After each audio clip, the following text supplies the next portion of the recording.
yang akan memandu untuk talkshow kita kali ini. Nah, talkshow kita kali ini itu untuk merayakan Minggu Panggilan. Kenapa sih kita harus merayakan Minggu Panggilan? Nah, kita harus merayakan Minggu Panggilan ini untuk memberikan wawasan kepada umat mengenai hidup panggilan, khususnya untuk calon-calon imam, dan juga untuk menumbuhkan bibit-bibit panggilan bagi anak muda. Nah, talkshow kita kali ini udah kedatangan dua narasumber yang sangat keren. Kita langsung kenalan aja ya. Nah, di sini kita ada Frater Damas beserta dengan ibunya. Halo Ibu. Ada pepatah mengatakan kita tak kenal maka tak sayang. Kita kenalan dulu nih ya. Frater Damas boleh memperkenalkan diri? Oke, perkenalkan, saya Frater Agustinus Damas, biasa dipanggil Frater Damas. Saya berasal dari paroki Bunda Maria Ratu Sukatani, Depok. Kemudian saya sedang menempuh pendidikan di Seminari Tinggi Santo Petrus Paulus Kusutan Bogor, tingkat 4, atau sedang berada dalam kuliah S1 semester 8. Kemudian sebelum saya masuk Seminari Tinggi ini, saya menempuh pendidikan selama 4 tahun di Seminari Menengah Stella Maris Bogor, yang kini berada di Parung Bogor. Oke, thank you Frater udah memperkenalkan diri. Nah, kali ini kita akan bertanya ke Frater dulu ya teman-teman. Nah, Frater, aku pengen tahu nih, dari awalnya tuh Frater bisa mau jadi imam tuh gimana sih? Awalnya berawal dari ini ya, dari kecemburuan ya. Karena waktu misa, terus habis itu saya cemburu dengan dengan pastornya. Saya datang sudah sebelum misa, lalu saya duduk di paling belakang, tapi pastornya itu datang pas-pasan gitu ya, pas-pasan pas misa gitu, tapi duduk di depan gitu. Lalu cemburu juga, kenapa kok pastor nggak ikut kolekte begitu. Lalu cemburu juga kenapa kita semua umat cuma dapat roti tapi pastor dapat anggur juga begitu. Nah, dari kecemburuan itu akhirnya saya harus nih jadi seperti dia. Nah, sejak saat itu saya masih belum tahu gitu. Saat itu saya masih belum tahu gimana sih cara menjadi seorang pastor seperti dia. Lalu kemudian akhirnya saya ya udah sekedar mengalir, saya tidak terlalu terfokus sama cita-cita saya itu. Dan akhirnya saya memberanikan diri masuk ke seminari menengah di Stella Maris Bogor. Lalu sejak saat itu saya memurnikan motivasi saya, memurnikan cita-cita saya, dan akhirnya saya mendapat sebuah refleksi bahwa hidup yang saya miliki ini adalah milik Tuhan, dan Tuhan telah memberikan segala kebaikan untuk saya. Lalu apa yang bisa saya balas gitu ke Tuhan? Karena ya itu balik lagi, hidup saya ini milik Tuhan, semua barang-barang yang saya miliki itu adalah punya Tuhan. Nah, mungkin dengan cara saya memberikan diri saya memberikan kebebasan saya memberikan kemerdekaan saya ini di masa muda, mungkin ini adalah salah satu cara yang terbaik untuk membalas kebaikan Tuhan. Wah, keren banget Frater, alasannya tuh bener out of the box ya, aku nggak ngira loh. Nah, tadi kan Frater ada bilang nih, wah saya harus jadi dia. Nah, Frater tuh ada sosok dia tertentu nggak sih yang kayak Frater, wah idola nih gitu, mau idolakan, imam idolakan gitu? Tokoh panutan, kalau dulu ya sebelum masuk seminari itu, tokoh panutan saya adalah almarhum Romo Yosef Arjono. Karena saya melihat dalam diri dia itu terlihat pesona pelayan, sebagai pelayan, lalu untuk memahami umat-umatnya gitu, beliau sangat profesional. Lalu untuk saat ini tokoh panutan yang saya pegang adalah Romo Hari. Karena Romo Hari ini murah senyum, lalu sangat ramah dengan umat. Jadi ketika dirinya melakukan pelayanan, umat juga sungguh-sungguh merasakan kebaikan pelayanan dari dia. Oke Frater, jadi sejauh ini Frater ada 2 role model ya. tadi untuk sebagai role model imam gitu. Nah, tadi di awal juga Frater ada ngomong nih kalau saya memberanikan diri untuk daftar ke seminari menengah gitu. Bagaimana cara Frater memberanikan diri masuk ke seminari menengah gitu, meyakinkan diri aku mau daftar nih gitu. Iya, dulu waktu kelas 3 SMP begitu, di SMP saya ada kabar katanya ada 10 orang yang mau daftar ke seminari menengah. Nah, sejak saat itu saya semakin yakin karena banyak teman yang ikut begitu ya, jadi saya tidak ada ketakutan bahwa nanti di sana tidak ada teman. Tapi ternyata akhirnya yang mendaftarkan diri itu 5 orang begitu. Nah, ketika berkurang 50% itu saya tidak merasa takut karena ya cita-cita saya bukan tergantung oleh mereka, tapi tergantung dari diri saya sendiri. Jadi ya saya harus yakin dan berani untuk menggapai cita-cita itu. Nah, bagi kalian teman-teman di rumah yang lagi ngerasa aduh takut nih daftar nggak ya seminari menengah, tadi kalian udah dengar sendiri kan Frater Damas ngomong kalau kalian ngerasa takut, yakinin diri kalian sendiri karena ini tuh hidup kalian gitu, bukan hidup orang lain, jadi tergantung kalian. Jadi kalau misalkan kalian ngerasa takut, jangan ngerasa takut, oke? Nah, next aku mau nanya nih Frater.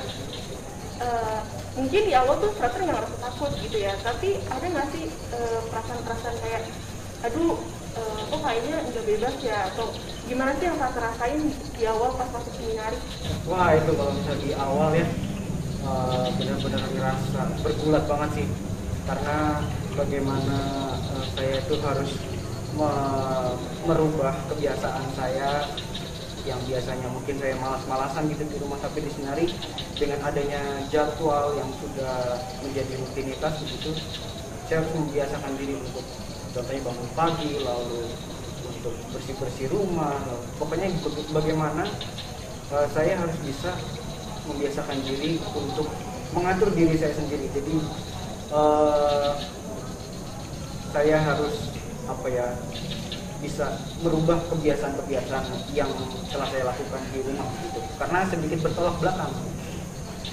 Nah, dulu juga sempat takut karena ketemu teman-teman baru nih, banyak teman-teman baru, dan teman-teman ini nggak cuma berasal dari Jabodetabek, tapi berasal dari berbagai pulau, ada yang dari Papua, ada yang dari Kalimantan, lalu dari Sumatera begitu. Nah, di situ juga saya bergulat tentang gimana cara berelasi.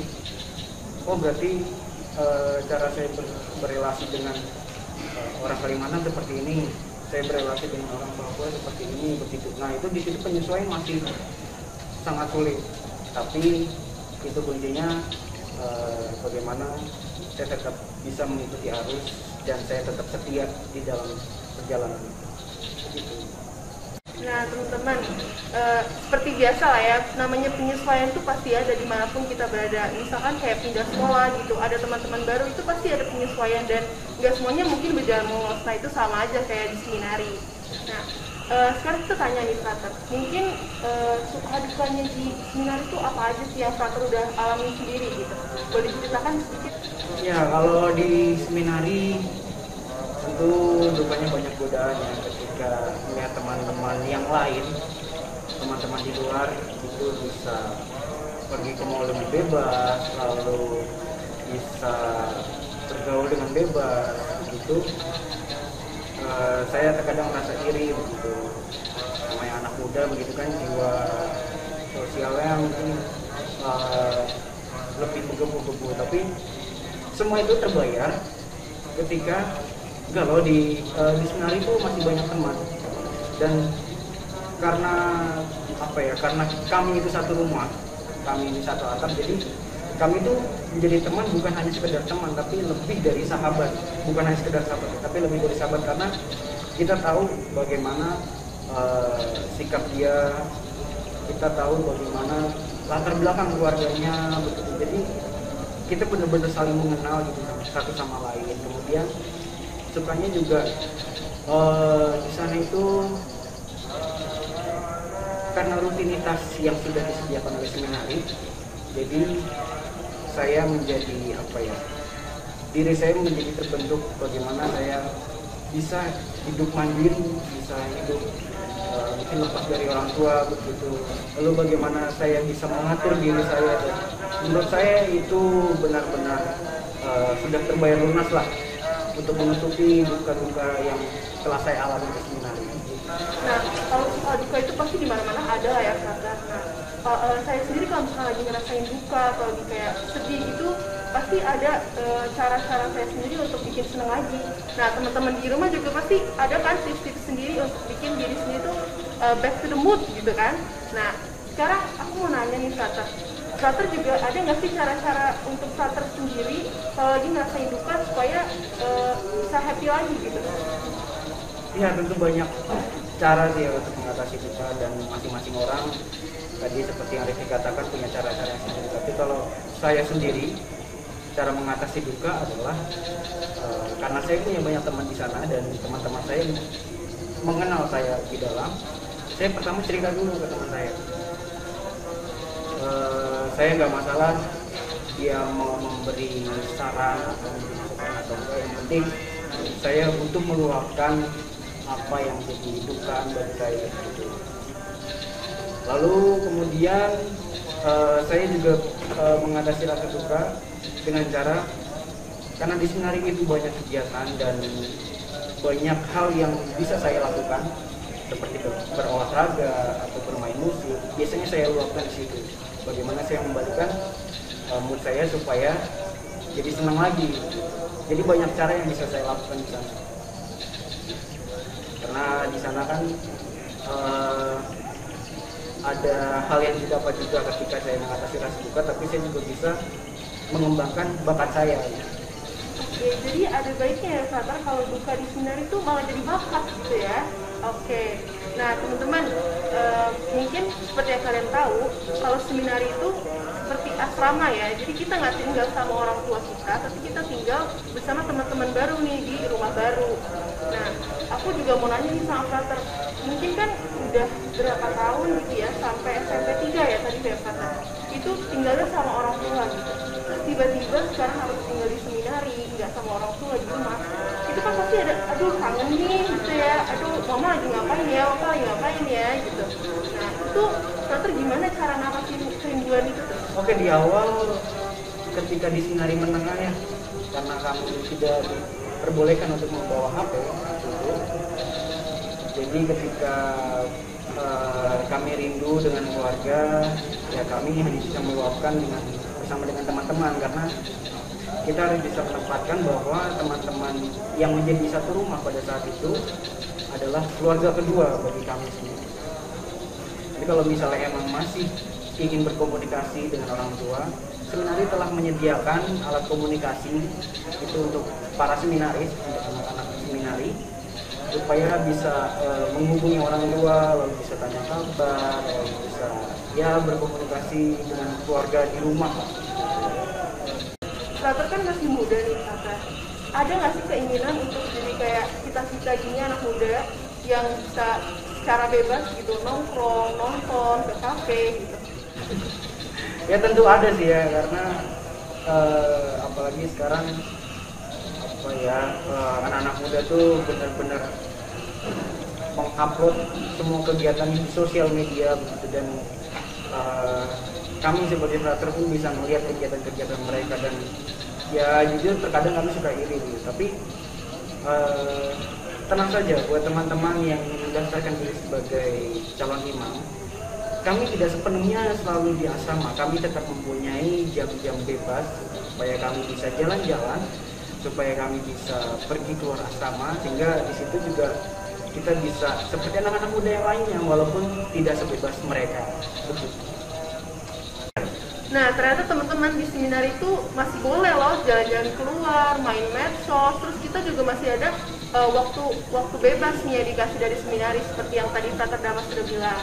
Nah Frater, mungkin ini pertanyaan terakhir nih untuk Frater sebelum kita ke Ibu, oke? Nah menurut Frater, hal apa yang jadi pembeda antara Frater dengan anak-anak muda seperti saya, seperti yang lainnya?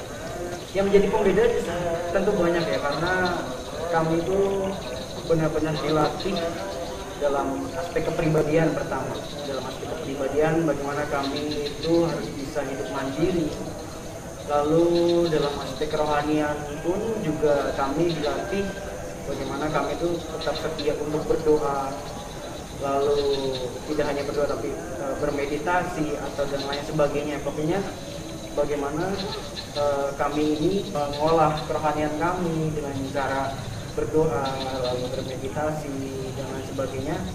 Jadi kami benar-benar dididik untuk menyerahkan diri seutuhnya kepada gereja dan khususnya untuk Tuhan. Gitu. Kalau misalnya orang-orang di luar kan mungkin memikirkan untuk nanti kedepannya saya menjadi apa. Tapi kami itu sudah jelas tujuannya seperti apa, dan kuncinya yang penting adalah saya ini mampu bertahan atau enggak, saya ini bisa setia atau enggak. Nah teman-teman, tadi kan kita udah lihat nih siapa dan bagaimana Frater Damas. Sekarang kita langsung lihat aja tempat di mana Frater Damas menempuh pendidikan menjadi calon imam di Seminari Tinggi Santo Petrus Paulus, Keuskupan Bogor. Ini cerita kami yang tinggal di gedung ini dan bangga menjadi bagian komunitas Seminari Tinggi Santo Petrus Paulus, Keuskupan Bogor. Kisah demi kisah sungguh tak terlupakan bagi kami. Mengapa para uskup Bogor yang terdahulu dan para formator Seminari Tinggi ini serta umat yang terkasih sungguh mewujud nyatakan bagaimana karya Allah sungguh luar biasa bagi lelaki pilihannya. Tahun demi tahun lahir para imam Keuskupan Bogor yang mau melayani Tuhan dan sesamanya. Pada tahun 1969 Seminari Tinggi ini berdiri dan tepat di tahun ini sudah berumur 51 tahun. Syukur kepada Tuhan, sampai saat ini gedung ini masih berdiri kokoh kuat dengan kami yang di dalamnya yang tidak pernah berhenti berjuang. Kami juga hanya manusia biasa yang belajar, bekerja, berdoa, berolahraga, dan bermain seperti kebanyakan orang muda di luar sana. Kalau kami lapar dan haus, ya kami makan dan minum. Kami memenuhi dengan cukup kebutuhan jasmani dan rohani kami untuk menjadi imam di masa depan. Itulah yang kami lakukan. Semuanya ada waktunya dan ada aturan di dalamnya. Pada dasarnya, kami menikmati hal ini. Sehingga masing-masing frater punya keunikan sendiri bagaimana membuat panggilan hidupnya menggembirakan. Saya Frater Mario dari Keuskupan Bogor. Saya sudah menikmati bagaimana senangnya, suka dukanya untuk berada dan bergabung dalam komunitas Seminari Tinggi Santo Petrus Paulus ini. Untuk teman-teman semua, saya ingin bilang bahwa saya bangga menjadi bagian dari Keuskupan Bogor, dan saya ingin berpesan kepada kaum muda semuanya supaya kita itu jangan ragu, kita itu jangan takut bahwa kita itu terpanggil untuk menjadi seorang imam yang akan melayani umat dan juga melayani Tuhan. Jadi imam, siapa takut? Saya Frater Wahyudi, saya berasal dari Keuskupan Agung Palembang. Saya di sini bergabung dengan Keuskupan Bogor. Saya memilih di sini karena saya tertarik, karena di sini karya-karyanya sungguh menarik bagi saya, terutama dalam bidang-bidang yang ada dilaksanakan di Keuskupan Bogor. Maka saya mengundang untuk sobat-sobat muda untuk bergabung bersama kami di sini. Maka jangan takut untuk menjadi dan menanggapi panggilan Tuhan di sini. Salam sejahtera. Inilah cerita kami, namun ini bukan akhir dari semua cerita. Setiap pribadi dari kami punya kisah dan pesannya masing-masing. Salam dari kami yang saling support.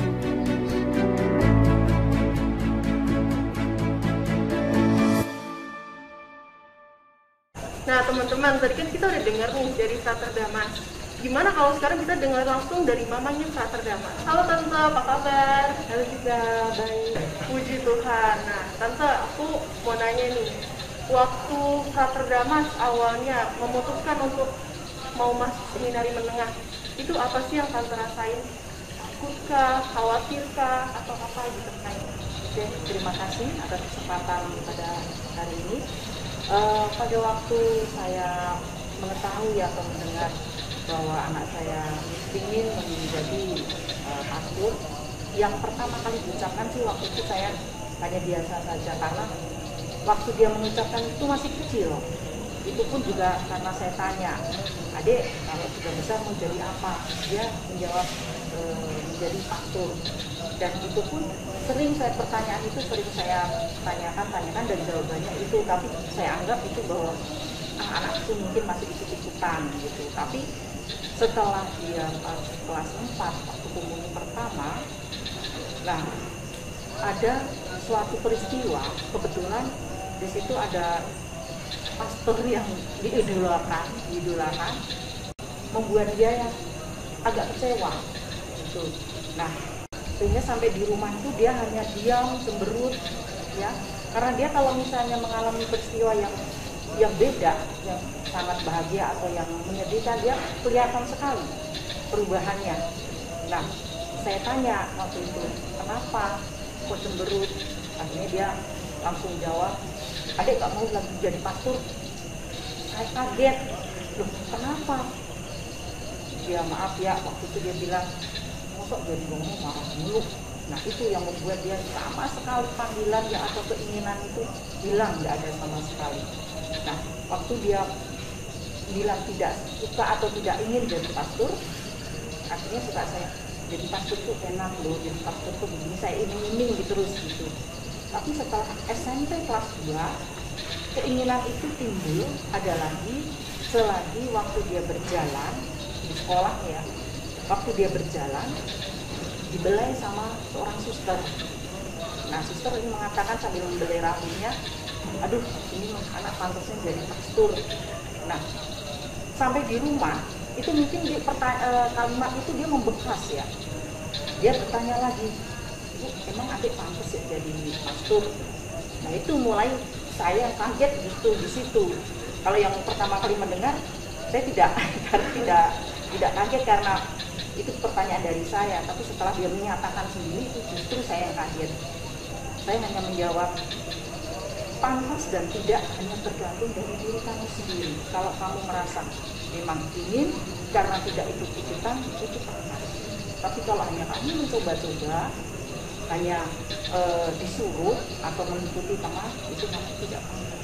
Nah mulai saat itu keinginan sangat sekali sangat sekali deh pokoknya untuk menjadi seorang imam. Itu istilahnya saya kasih bayangan yang tidak baik atau bayangan yang gak enak pun dia masih tetap kekeh. Sampai dia mau mendaftar pun diantarin tidak mau. Semua mendaftar sendiri, padahal ke arah daerah Jawa Barat dia belum pernah, tapi dia nekat sendiri. Disuruh mencari persyaratan dia waktu itu kesehatan, tes kesehatan. Dia dari rumah sakit satu rumah sakit yang lain itu hanya mencari yang termurah. Meskipun hanya beda 50 dia kejar. Akhirnya mendapat yang termurah. Disitulah dia tes kesehatan untuk memenuhi persyaratan, akhirnya dia mendaftar. Wah ternyata seru banget ya ceritanya Frater Damas nih teman-teman, yang tadi nggak diceritain sama Frater Damas, diceritain langsung sama mamanya. Ternyata Frater Damas sudah dari kecil banget loh guys mau jadi imam, keren banget. Nah Tante, aku ada pertanyaan lagi nih. Bagaimana sih bentuk dukungan yang harus diberikan orang tua saat anak-anak tuh ingin menjadi seorang imam gitu? Dukungan kami sebagai orang tua tidak lain hanyalah dengan doa, karena orang tua hanya bisa mendoakan anak supaya anak berbuat baik atau mencapai cita-citanya dengan baik. Oke Tante, mungkin gak cuma aku ya yang pengen tahu gitu, mungkin teman-teman di rumah juga pengen tahu nih. Tante tuh ada rasa khawatir nggak sih waktu Frater Damas itu masuk ke seminari menengah gitu? Khawatir Frater Damas bisa nggak ya jaga diri sendiri dan sekarang kan udah gak diurus sama tante nih istilahnya ya. Dia ntar kayak misalnya sakit atau apa gitu, dia bisa nggak ya sendiri gitu? Ya pada awalnya sih khawatir tuh pasti ada namanya orang tua ya. Misalnya begini, pada waktu pertama kali dia masuk itu kan dia itu penyesuaian diri dari rumah ke asrama itu kan tidak gampang.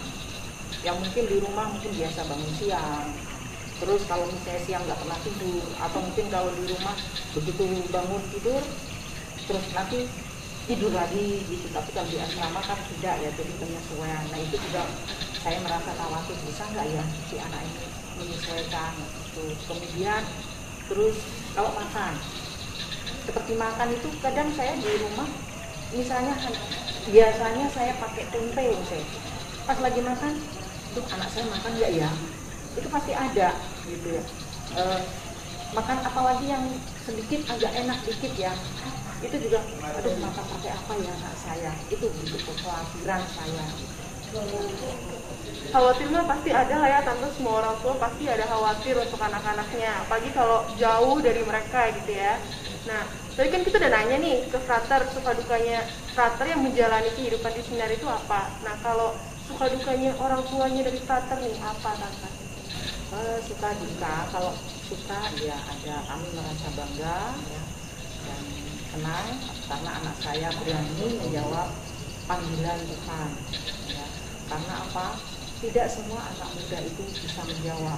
Misalnya anaknya itu pengen menjadi seorang pastor, bisa cita-cita itu, tapi orang tuanya mungkin tidak mengizinkan dengan alasan macam-macam ya, mungkin karena anaknya hanya satu atau anak lakinya hanya satu gitu. Terus bisa juga orang tuanya ingin tapi anaknya tidak mau. Nah, saya merasa bangga bahwa anak saya berani menjawab panggilan Tuhan itu. Nah, kalau dukanya, saya rasa tidak ada ya dukanya ya. Kalau rasa cemas, ya cemas, namanya orang tua ya, pasti merasakan cemas terhadap anaknya. Apalagi kemarin pernah dia sakit. Nah, karena peraturan sakit itu biasanya 3 hari baru dibawa ke dokter. Nah, terus kemarin tuh kita punya pengalaman sakit, memberitahukannya setelah dia dirawat di rumah sakit. Jadi kemarin mulai di opnam, baru sekarang dikasih tahu gitu misalnya. Nah itu tentu saja sebagai orang tua sangat cemas kalau kita jauh dengan anak lagi sakit gitu, sangat cemas sekali. Oke tante, tadi kan tante sendiri udah bilang nih kalau ada beberapa kasus di mana anak-anak itu pengen, misalkan teman-teman di rumah nih pengen gitu, tapi orang tua teman-teman nggak ngebolehin. Nah, mungkin salah satu alasan yang nggak ngebolehin itu orang tua teman-teman ini nggak bisa ngikhlasin teman-teman untuk diserahkan kepada gereja. Nah, tante sendiri nih ada nggak sih cara untuk orang tua di rumah untuk bisa mengikhlaskan anak-anaknya kepada gereja? Kalau cara saya untuk mengikhlaskan, saya hanya dengan cara percaya bahwa anak saya dengan dia bangga atau bahagia dengan pilihannya.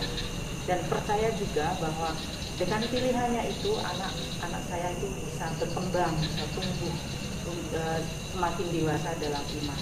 Itu yang saya lakukan. Oke teman-teman, sampai juga kita di penghujung acara talk show Minggu Panggilan ini. Tadi kita udah dengar pengalaman dari Frater Damas dan juga ibundanya. Tadi kita juga udah lihat bersama tempat di mana Frater Damas menempuh pendidikan seminari tingginya. Nah, bagi kalian yang berani menjawab panggilan, bisa langsung hubungi nomor di bawah ini atau hubungi Pastor Farki setempat. See you next time. Bye. Bye.